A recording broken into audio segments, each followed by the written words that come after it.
to big voices and stand fairly close to the board members, I think you should be fine.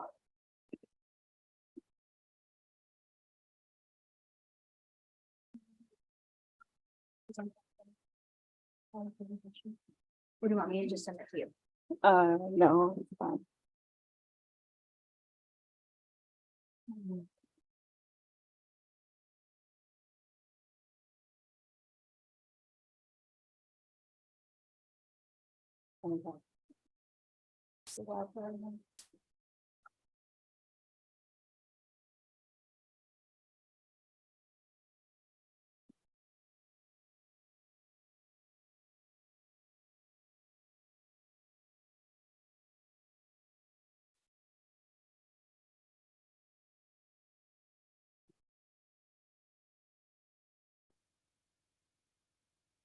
Okay, so we just wanted to talk to you about the Charles City Community High School District Career and Academic Plan.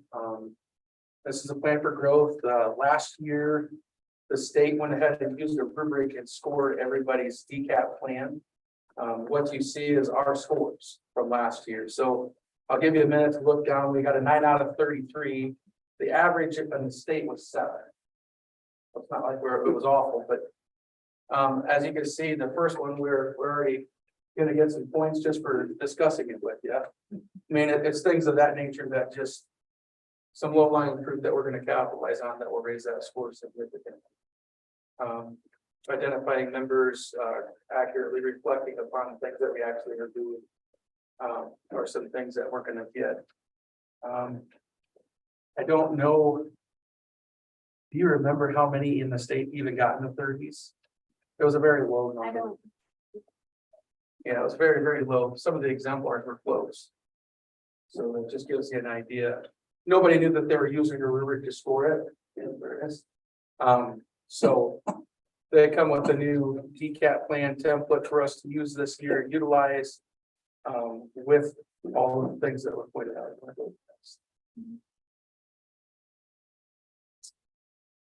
Again, a lot of this is rehashed for you.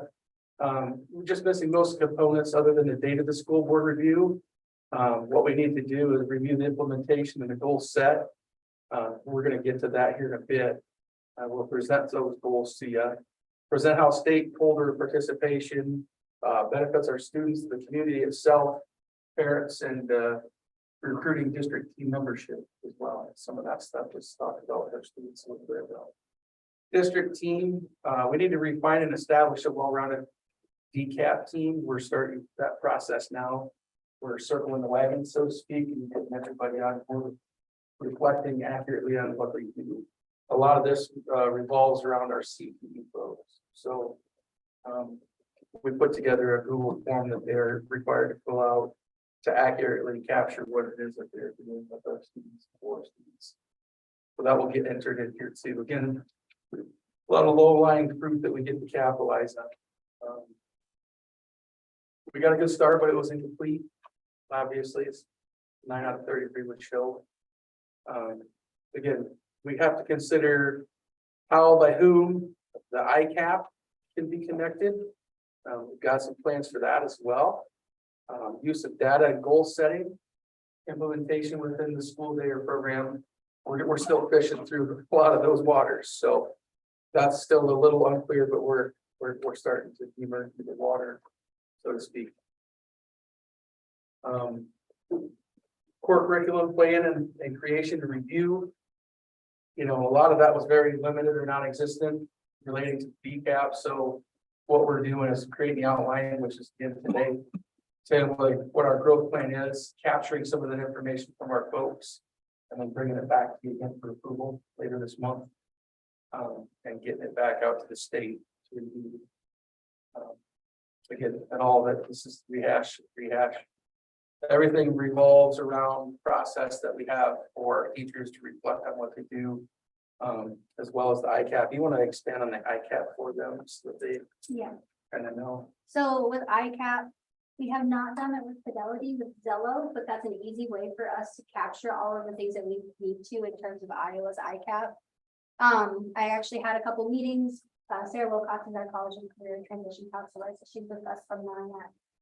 We sat in on those meetings with our Zello success coordinator, and there's literally a document that has Iowa's ICAP and how to align Zello lessons with that. So it's just a matter of plugging it in and having students actually do that.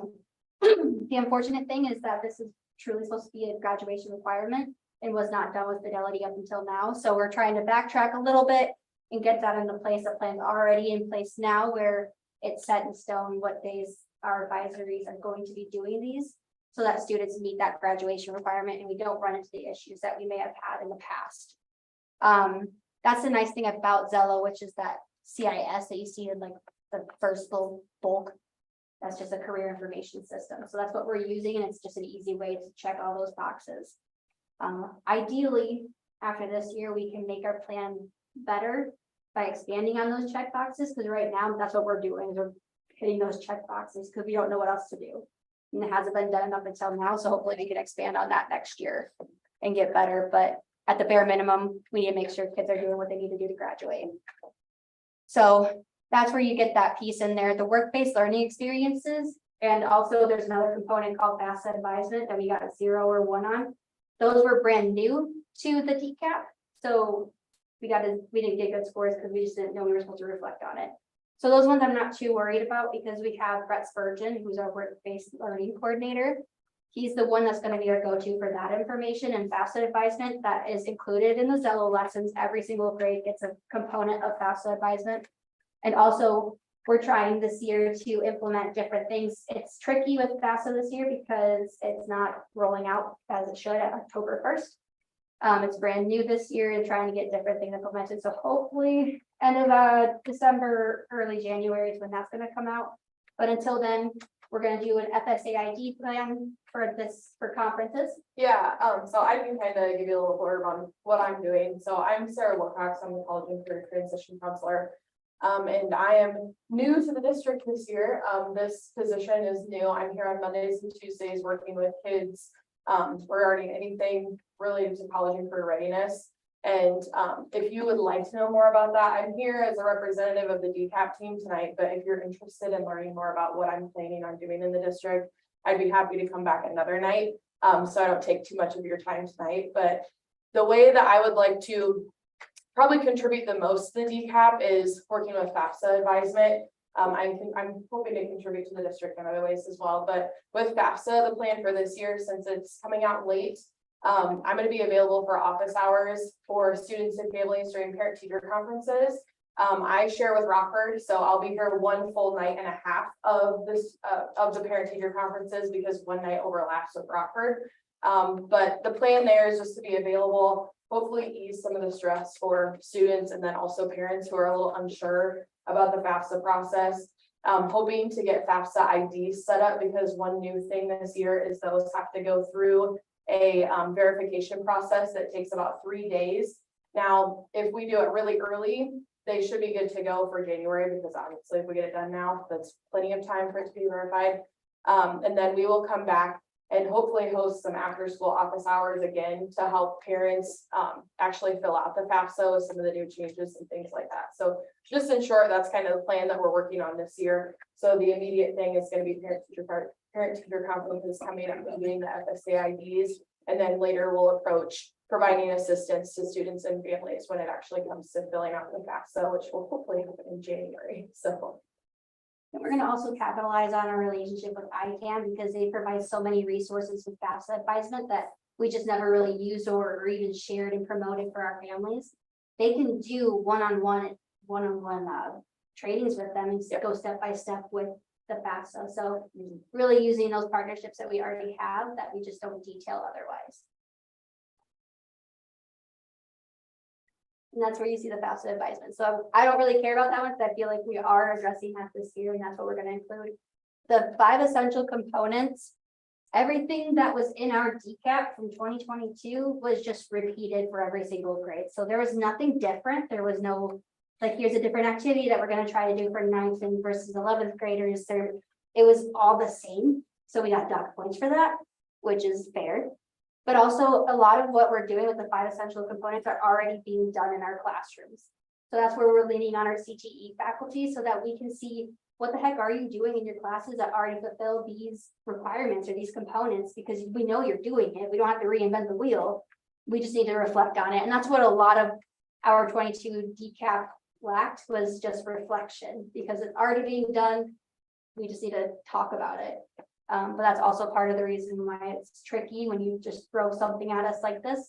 You make it up in 1 year.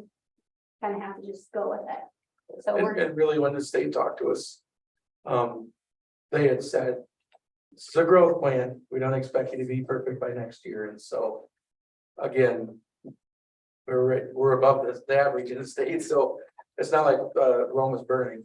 It's just, they want you to reflect and they want to see growth. So then this just kind of goes over what our actual growth plan is. So this is super easy because we're discussing it with you today.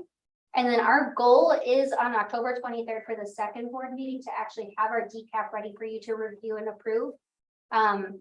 Hopefully we get that finished, and if we don't, we're going to request that you guys can do something to help us get that approved because it's due on the 21st. So that's something to look forward to on the 23rd, but we're going to go with it as we can. But that's super easy for us, just talking to you guys and showing you our strengths that we did have and things that we were doing right on our DCAP, but also what are we going to be doing to make up for the things that we're missing. Can I just ask you, Yes, what is DCAP? district career and academic plan, ICAP? ICAP individual career and academic plan. So the ICAP is for like the students. Individual students, and the DCAP is the whole district plan and how we're meeting that per. Yeah, it's basically what kinds of things we're having students do to create their individual career and academic plan. So the ICAP is something that the student holds. It's all the activities that they do. And then the DCAP is what the district is providing to contribute to the student's ICAP. We don't. I'm sorry, but Oh, so I know that you guys said that we had to complete the Zello requirements. So, and they weren't completely completed in these past years. Are like the senior class gonna have to make those up? No.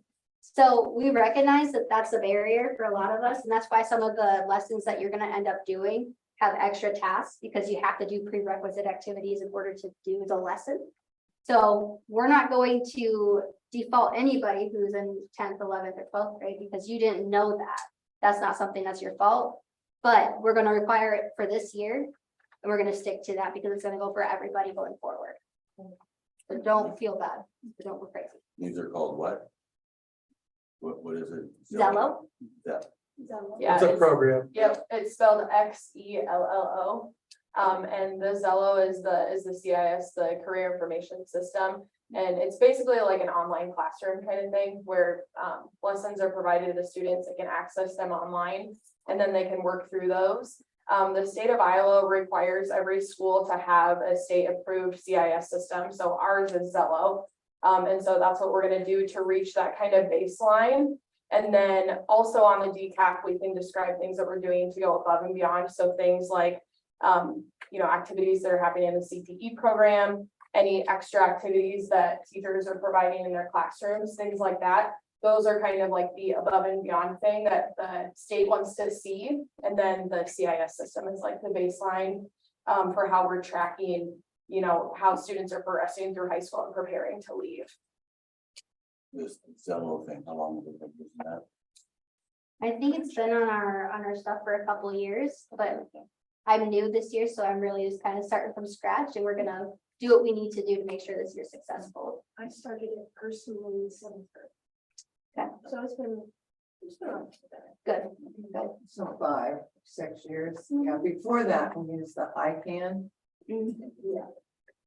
And I Clear Lake used MAP, which is through Iowa State, but it's the same idea. They go through the same things. You're gonna do interest inventory, see where you might fall in line for careers, and then you're gonna look up those careers. You're gonna do investigations into those, and then you're gonna base some of your classes that you do on those career interests and really try to explore that while you're in high school. So Zello is nice, and I'm hoping to capitalize on what it can do because it actually can connect really well and seamlessly with our Power School. We just have to get that stuff in place. Pretty easy, just gonna In take. short, I would describe this as the State Department of Education initiative to ensure that the district has a roadmap, so to speak, of how they can say they are being very conscientious about addressing the individual career action planning for all students. And as mentioned, this wasn't in place, prior to Jeremiah and Casey and Sarah coming on board. We knew that it was a priority, and I discussed it with Jeremiah even early on in the interview process. So he and the team have really hit the ground running to make sure we get this implemented by November, at least with your approval, so we can get caught up with some of this. Does this program and that what we do work with students of all interests, whether they're interested in just going to work after the day? Yeah, after it they simply graduate, captures or- what the ICAP simply captures what they desire. Yep. And their career plans. And so the things that we can or can't hit, you know, some of that depends on if they're getting enough credits where they can take some of the gen ed courses and total enrollment credits for your NIACs, or if they have a certain path they want to go down. Say if they want to do HVAC, and that's where the regional center comes into play, or some of the work experience pieces where they're gonna go out and work directly in a field. It's not limited to just students who are going to college. No. So that's the nice thing about it as well. Yep. This one, we're in the process of this right now. We have some of our team members here. I've talked with Ian already and Mr. Virgin to determine who are some of the people from the community that we can also include on our DCAP and in our team, so that we can find those areas that we can improve on, but also have more opportunities going forward for our students. So it's a lot of relationship building, but also just saying, like, we have people in-house that we can use. We just haven't done it up until this date. So that one's pretty easy, and we should get a 3. If not, I'd be concerned. This one, that is literally what we were just talking about with the Zello and the ICAP stuff. So really looking at, are we fulfilling all of these requirements? Yes, because there is a document that I have, and it's linked on our DCAP now that we are working on, that takes you to the document that says, here's Zello, here's ICAP for Iowa. How do these align? How are we making sure these are addressed? So that one's also relatively easy. And it's just a summary of what the heck we're gonna have to do. That's your 4-year plan process with 8th graders. And then we also need to detail how are we reviewing this with our 9th through 12th graders, because this is one of the areas on our DCAP from 2022 that was just repeated. So the copy and paste to each year. That's not how it's supposed to look. There should be different people who are involved in each year and in each process. So that one will be adjusted and improved, because we are also changing up our 8th grade planning as well, because it's historically not been done very well. We had 8th graders who were supposed to do their 4-year plans in September. They just got into 8th grade. I'm not going to make them do 4-year plans for high school in September of 8th grade. So we're working on that as well. This one I talked to you guys about with work-based learning, that we're going to really use Brett's version with our coordinator as our go-to for this one, but also just looking at what do we offer between our concurrent enrollment, what do we offer here at school that can get students involved in work-based learning. So that one is a lot of our collaboration with that team that we need. This one, I'm also leaning on our CTE faculty, and they're going to do this Google form that looks super, super lengthy, but they're going through and detailing what activities am I doing that fall within each component, and detailing how those look, what kinds of things they are. They might be college and career fairs. Like I could probably put that in for myself, because I've already taken students to college and career fairs this year. So that's where we're leaning on the bulk of them, is telling us what do you do that falls within these requirements. And I can show you that Google form as well after we get through the remainder, which isn't a lot. That's advisement. Like I said, that one's pretty easy, because we have a lot of things that are going into place this year. We just need to use the resources that we have, so that we have Sarah, And then Zello is also meeting that requirement as one of their lessons per grade.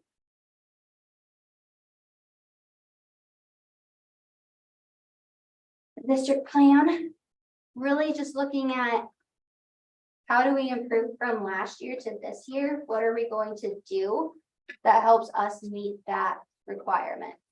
There are lots of things that we're trying to make sure we get a hold of, and the partnerships that we have. How do we use those partnerships? So the NIAC School Counselor Network, I'm going to that on Friday. That's a great way for me to see what are things that other schools are doing and how can NIAC support our school and our own TCAP. So there's a lot of things that we need to do to address that, but we already have those things in place. And this is where we're at today. So we're establishing a district team. We have planning times that are devoted to meeting with those team members so that they get a say and a voice in our stuff, but that also is relying on that Google form because that's going to be documentation that we can just plug in and put into our DCAP. We're involving the school board. That's easy. That's today and October 23rd. We're identifying goals. There's 3 of them that we kind of came up with. And I'm actually hoping that the school board will give me some feedback as well and things that you might want to see. But the first goal being that we want to implement Zello with fidelity. Like I said, it hasn't been done up until this year.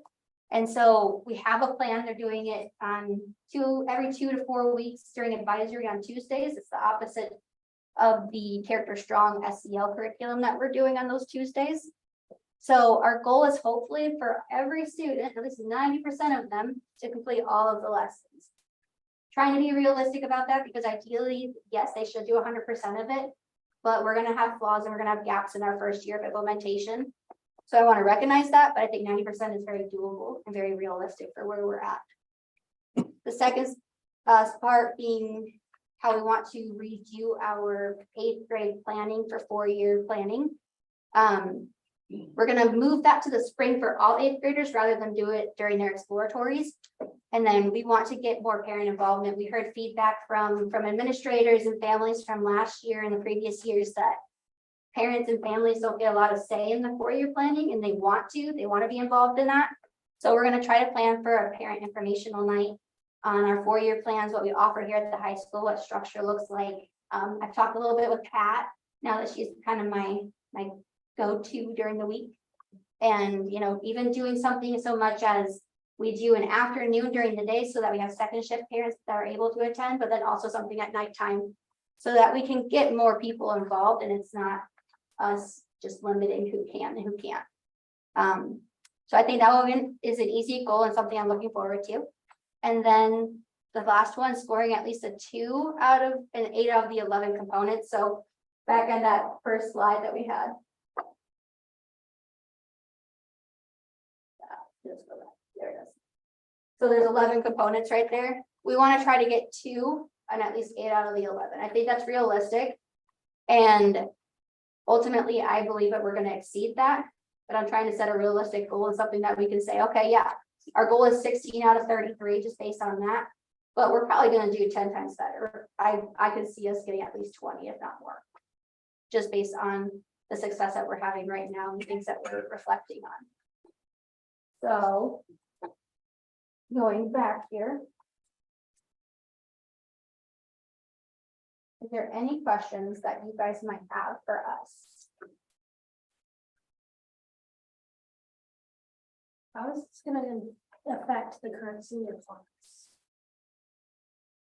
Elaborate on that question. Like, I know that you said you're gonna implement like little bits into the Zello lessons.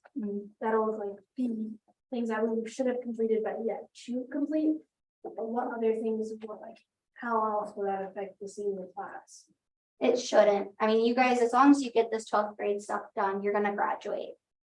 The purpose of this is to help you meet those goals and even plan out what do you want to do outside of high school?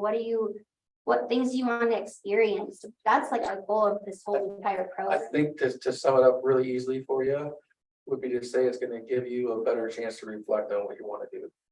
All right. Right? Not Like that- that's really truly what this is. Reflecting on what you want and what your goals are. And that's what an ICAP really truly is. Mhm. What you have intended for your future. Yeah, and like I said, your 9th through 10th grade where you didn't do anything on Zello probably, that's not going to affect your graduation because we cannot fault you for that. This is only here to help and add as a resource. It might open some of your eyes, some of your classmates' eyes to, oh, I didn't realize that was a possibility for me. If we're just having more conversation. So really, it doesn't affect you negatively in any way. It should affect you positively in a lot of ways, hopefully. And that's the intention of the whole thing. Did that answer your question? Yeah. Yeah. Okay. Are there any other questions? How does everybody feel about the 3 goals that we listed? You feel like you want to add more, change them?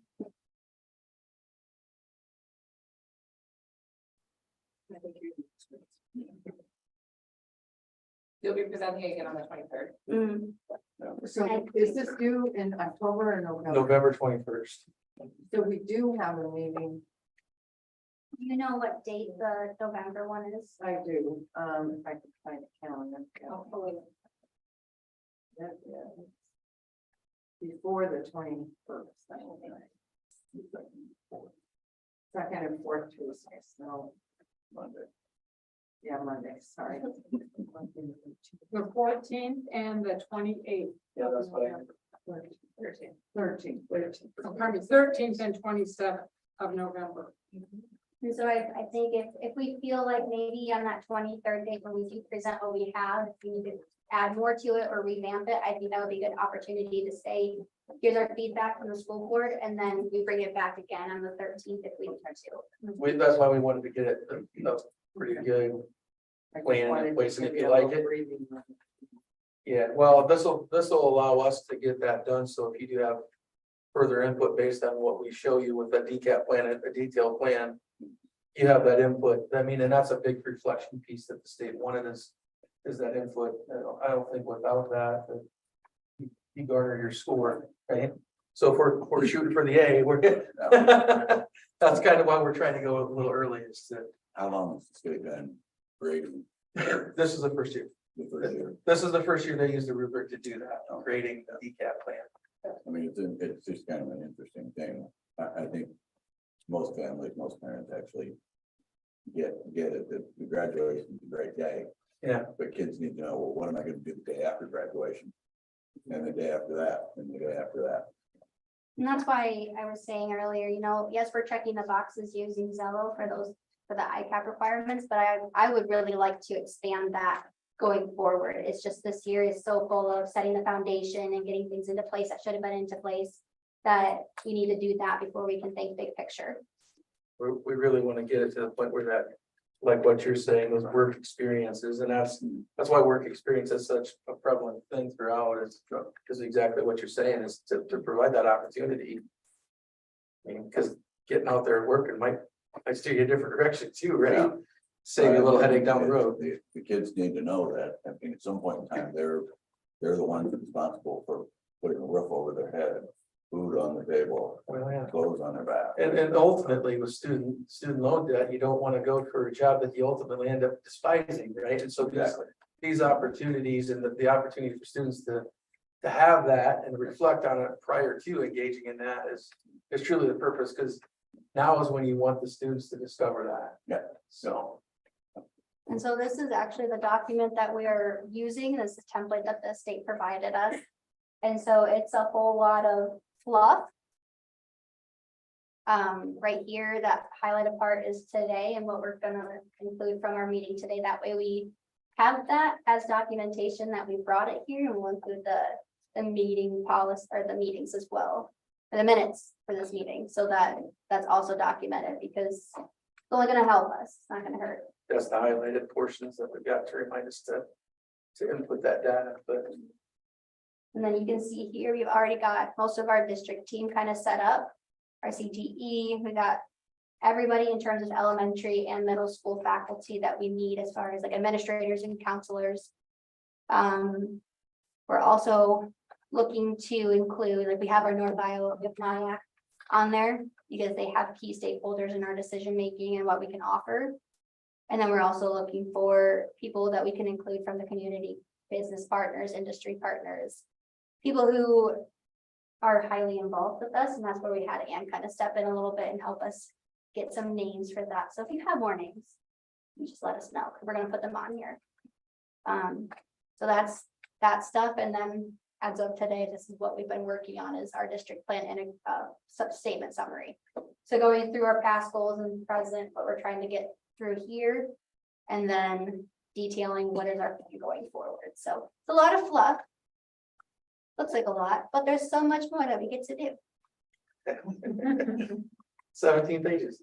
There are decaps that were 60 pages, so Yeah, we'll Yeah. see how that goes. so we'll be busy. Any other questions? Anybody? I have faith in you. Thanks, guys. Thanks, Sean. Yeah, thank you. Thank you.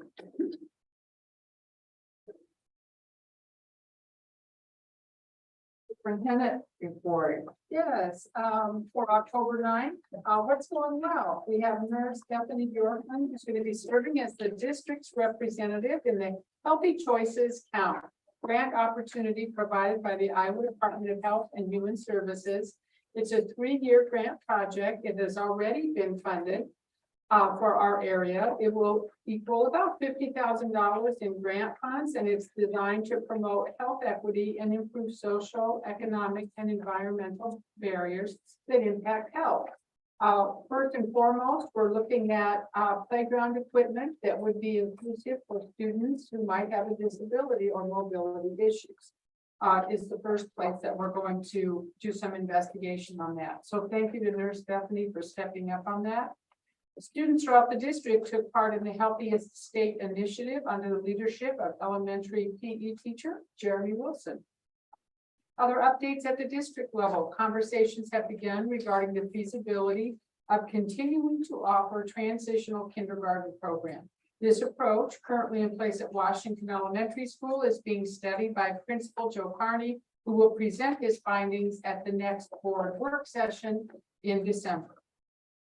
Conversations are continuing relative to the barriers that we might have impacting dropout rate at the high school.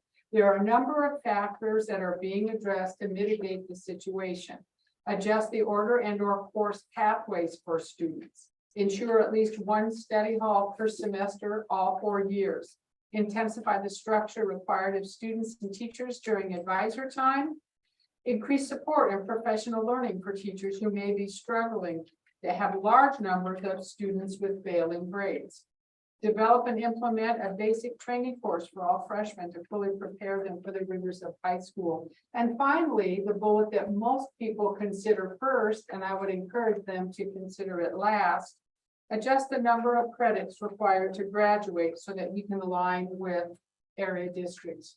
Right now, we have approximately 20% of our senior class who are likely not going to receive a diploma based on their credit deficiency, and yet they could go to most every neighboring district and receive a diploma.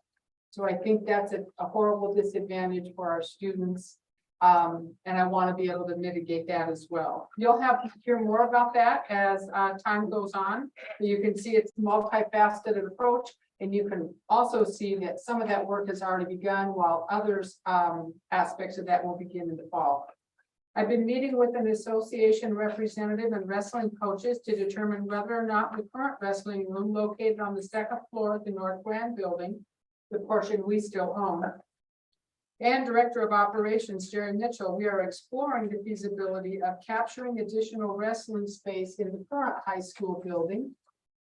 So we should have some quotes and some additional information for you on that. Our thinking is that we have a growing number of girls on the wrestling team that we want to be able to accommodate. We have some parents who prefer to have their wrestlers on site here at the high school. But we also have more than 6,000 square foot area for them to use now that was actually designed by a former wrestling coach. That's in the North Grand building. So just increasing options. Are there any questions? Thanks. Okay, thank you. Enrollment update. Yes, as you can see, we're down 3 students. I reviewed the records for those students. We have, of those that we lost, we actually lost 5 students. One of them moved away. 2 enrolled in the Iowa Virtual Academy. We lost 2, one to Mason City and one to Osage. Those who are left, we did have come in open enroll from Riceville to Charlotte City. That's a difference of 4. This calculation shows 3. One of those that left out actually just crossed the line between October and November. So you could say, generally speaking, why we lost the 3 and why we gained the 1. Any questions? Thanks. New business. Flexibility account. This is following the public hearing that we had earlier in the meeting to approve the resolution.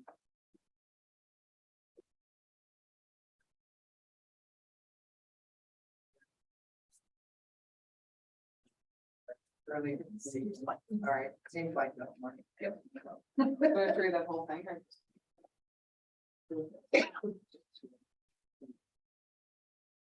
Make a motion to approve resolution on the use of funds and flexibility accounts within the general fund expenditures. A second. It's been moved and seconded to approve the resolution on the use of funds and the flexibility accounts within the general fund expenditures. Any discussion? All those in favor say aye. Opposed, say no. Motion passes 5-0. Music department. Shrek. Are you talking? I'm gonna answer questions if you Okay. want to answer. Okay.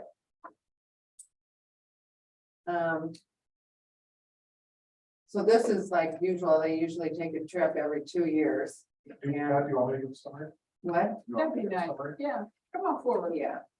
If you would, that would be great. You're more credible about it than I am. And he has a great big voice too. Yeah. Another thing I love about Mr. Gatt. We biannually take a trip, so every 2 years we take a trip. Our timing's been thrown off a little bit since COVID, but we're trying to get back on. We'll do it every 2 years, like I said. Once we'll do a regional trip, so we've been to like Nashville, Chicago, something like that. And then opposite that, we try to go to the coast. In this case, it's usually New York City. And so this is the New York City year. We'll be going a little bit different time this year. Usually we take it over spring break, and our tour coordinator said we did not want to travel over spring break if we want to keep it at a reasonable price. Buses are very expensive during March this year, and I didn't go into why, but that was just what we got. So we fished around a little bit, and the best we could come up with was the first full week of June. Instead of traveling on that, the last week of May we looked at, and that's also the Music Theater Awards. So we want to avoid that. So we're looking at going that first week of June. The itinerary is attached. It's what you would want to see on a New York trip. We're pretty excited. Usually we don't get to see the New York Philharmonic because they take a break on spring break. And then the last week that they're in season is the week that we are planning on going. So we're going to see the New York Phil, we'll see a Broadway show, we're going to see the Metropolitan Museum of Art. They're going to walk through the Central Park because the National History Museum is right on the opposite side of that. We'll go up the Rockefeller Center. So the debate is always, do you do the Rockefeller Center or do you do the Empire State Building? You do the Rockefeller Center, it's better to be in Central Park and you get to see the Empire State Building. Statue of Liberty is on there. It's pretty full days. We'll get to do some shopping in Times Square, and it's kids will be tired every day, and make sure they get to see as much of New York City as they can see. You guys stay in New York City or do you stay out of the city? We'll say Massachusetts. And then you go by train and how do you get it? No, we'll take a bus in every day, which is always a fun experience. So it's nice the day that we do the Statue of Liberty, we'll take off from the Jersey side, take the ferry around to Ellis Island and then land at Battery Park and we'll walk from Battery Park to the 9/11 Memorial. Are you gonna do it? Many times I've done there as a student, I've done there as a college student, I've done there twice as a band director, and that was my first time. So you'll know you're right around. I'm comfortable going there. Or it'll be like, okay, Mr. Gunn. How do you fund this? What's that? How do we fund this? We funded a couple different ways. So we fundraise, students pay for it out of pocket. Our performing arts posters will help out with some fundraising on that. Yeah. How many kids you anticipate going? We hope to fill a bus. Sometimes we get 2 buses. I anticipate the cost is up a little bit this year from where we've been in the past. And so that, I think that'll affect things, but we want to fill a bus. We want to have 50 kids. The prices you see there, we have 70 kids. Obviously, the price has changed whether or not we have a full bus or a partial bus. So what they did is they anticipated 1 full bus and 1 partial bus. And that gives us a pretty accurate cost breakdown when it comes to that. Lots of excitement from our students. We've had lots of discussions saying that, let's hopefully get this approved and we can get planning on that. So as soon as I hear from you guys, I plan on setting up a parent meeting and getting that stuff going. So looking at the itinerary, there are areas on here where saying things like student costs. Is that they bring money in addition to the estimated cost? Or is that- Yeah, so what we try to do is the big evening meals will be paid for part of the tour. It's kind of neat, the Gales Broadway, you see a lot of aspiring actors and actresses that, they do the waiter and waitress gig, and that it's basically a little show inside a meal and stuff like that. They'll be singing, they'll be dancing, it's a good time. So that the big meals in the evening are paid for. Breakfasts are at the hotel, and then travel meals, and then lunch is usually where we're about the city, so they have lunch on the bill.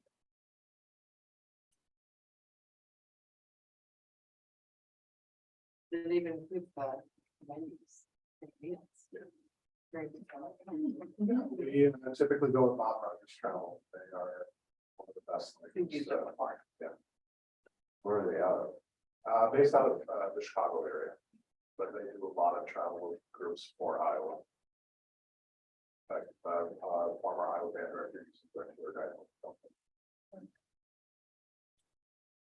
I'll make a motion to allow the music department to travel to New York City, New York over spring break. Oh, no, spring break in June, June 4th to 8th. as proposed. Second, third. And seconded to allow the music department to travel to New York City, New York. The first week in June as proposed. Any further discussion? All those in favor say aye. Aye. Opposed, say no. Motion passes 5-0. Thank you very much.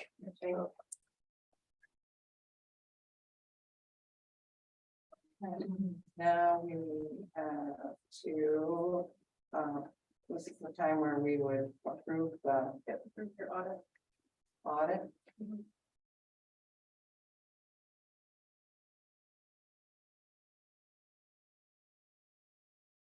The only question I had that didn't seem relevant to all this audit, on that audit, there's already like the recommendations from them, like you were already on it. Yeah, I put a comment in there, so like, if we look, overspending our budget, and so that's that one, forward financial that I give you every month to see where we're at, so like in probably March or April, we'll look and we'll, if we have to, we'll amend it. So that's why I said, well, we're moving forward, and we'll have it. I think we had that the year before too, actually. We're probably gonna have that for 23 too. No, but the fact that we had, Oh. that we've gone over and that we can correct it.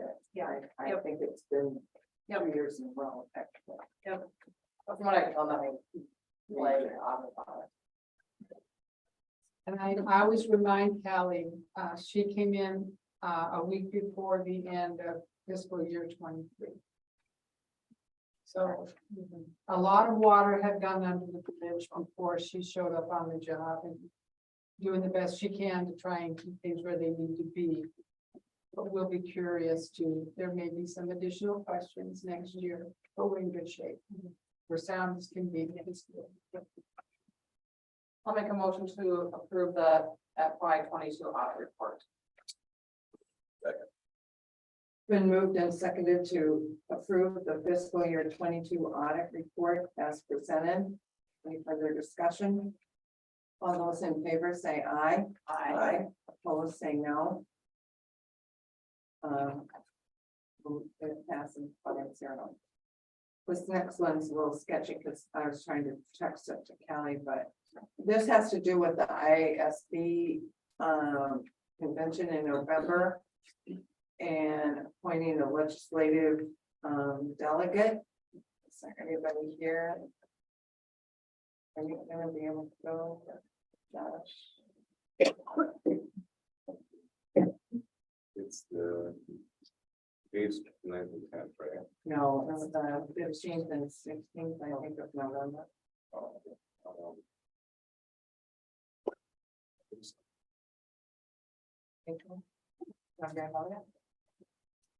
Sure.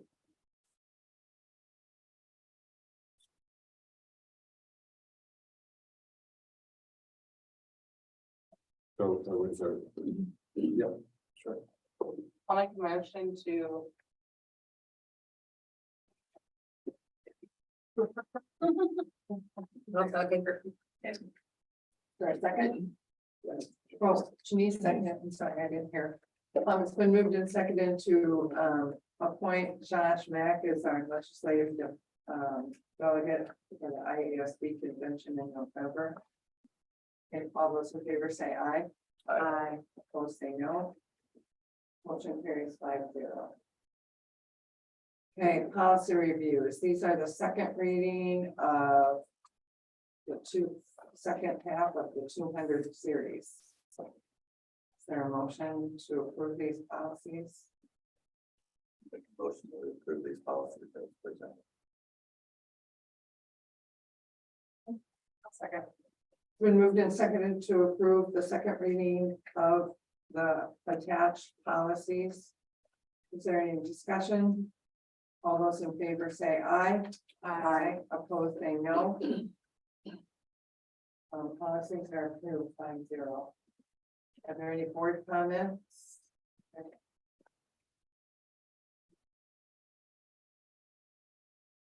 I was just gonna say that, I think we have a policy committee meeting coming up. We do on the 18th. On the 18th. And the next meeting is on the 23rd. I have a comment, I think especially for the people who might be coming on.